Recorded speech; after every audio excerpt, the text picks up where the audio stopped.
સુરત શહેરમાં કથિત આરટીઆઈ ખંડણીઓ સામે સતત કાર્યવાહી ચાલી રહી છે। આ વખતે કોઈ સામાન્ય શખ્સ નહીં પરંતુ ઉધના વિસ્તારનો પૂર્વ કોર્પોરેટર પ્રકાશ દેસાઈ આરટીઆઈનો દુરુપયોગ કરી ખંડણી ઉધરાવતો ઝડપાયો છે। એસઓજીની ટીમે 3 લાખની રકમ લેતા તેને રંગે હાથે ઝડપી પાડ્યો હતો।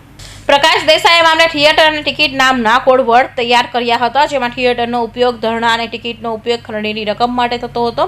1 લાખ માટે એક ટિકિટ કોડવર્ડ વાપરાતો હતો। આ કોડવર્ડ આધારે લિયો ક્લાસીસના સંચાલક પાસેથી 4.50 ટિકિટ અને 4.50 લાખની માંગણી કરવામાં આવી હતી। પ્રકાશ દેસાઈએ લિયો ક્લાસીસ વિરુદ્ધ અનેકવાર આરટીઆઈ કરી અને મનપાની મુખ્ય કચેરી બહાર ધરણા પર બેસવાની ધમકી આપી હતી। મનપાની તપાસ બાદ કોઈ ગેરકાયદેસર બાંધકામ ન હોવાનો જવાબ આપ્યો હોવા છતાં પણ દબાણ વધારતા હતા।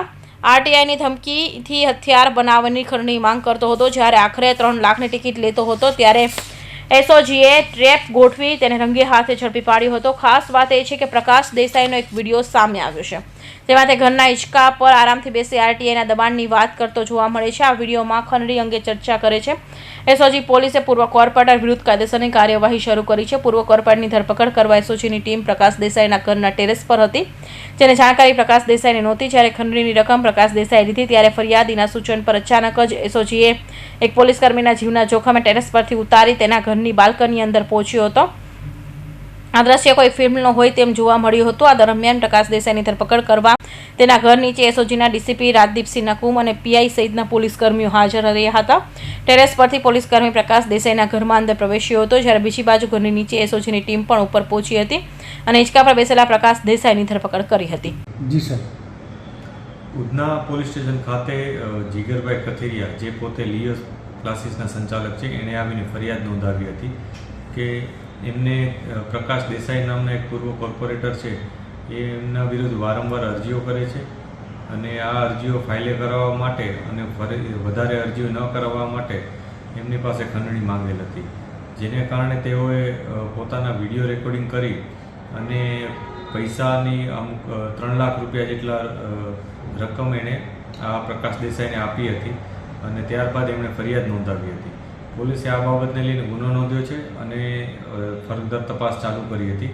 એ દરમિયાન સુરત શહેરની એસઓજી ટીમે આ પ્રકાશ દેસાઈ નામના વ્યક્તિની ગિરફ્તારી કરી અને એની પકડી અને પોલીસને સોંપેલ હતો।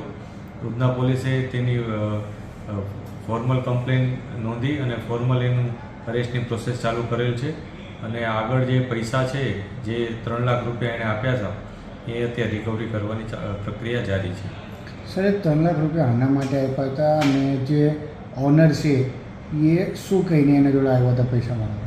જે પ્રકાશ દેસાઈ છે એ પૂર્વ કોર્પોરેટર છે, એણે જે ઓનર છે જીગર કથિરિયા, એને એવું કીધું હતું કે તમે આ જે લિયો ક્લાસીસ ચલાવો છો તેમાં 4થો માળ ગેરકાયદેસર છે અને એના માટે હું તમારા વિરુદ્ધ અરજી કરું છું અને જો તમે આ અરજી ફાઇલે કરાવવા માંગતા હો અને હું તમને વધારે પરેશાન ન કરું એમ કરવા માંગતા હો તો તમારે મને 10 લાખ રૂપિયા આપવા પડશે। આ પ્રકારની શરૂઆતની એમની માંગણી હતી। ત્યારબાદ ઘણા સમય સુધી આ બંને વચ્ચે કોઈને કોઈ બાબતે વાટાઘાટો ચાલતી હતી। એ દરમિયાન એક એમના ઓળખીતા પરિચિત વ્યક્તિને પણ એ લોકોએ વચ્ચે સામેલ રાખ્યા અને છેવટે એ લોકોએ 6.5 લાખ રૂપિયા દેવાનું નક્કી કર્યું હતું, જેમાંથી 3 લાખ રૂપિયા એ લોકોએ અત્યારે આપવાની બાબત આ લોકો ફરિયાદીએ જણાવી હતી અને આજરોજ ફરિયાદીએ 3 લાખ રૂપિયા પોતાના મોબાઈલમાં રેકોર્ડ કરી જે બંડલો આપ્યા હતા એ બંડલો રેકોર્ડ કરી અને 3 લાખ રૂપિયા જે આરોપી છે એને સોંપ્યા હતા અને આ 3 લાખ રૂપિયાની રિકવરી અત્યારે ચાલુ છે।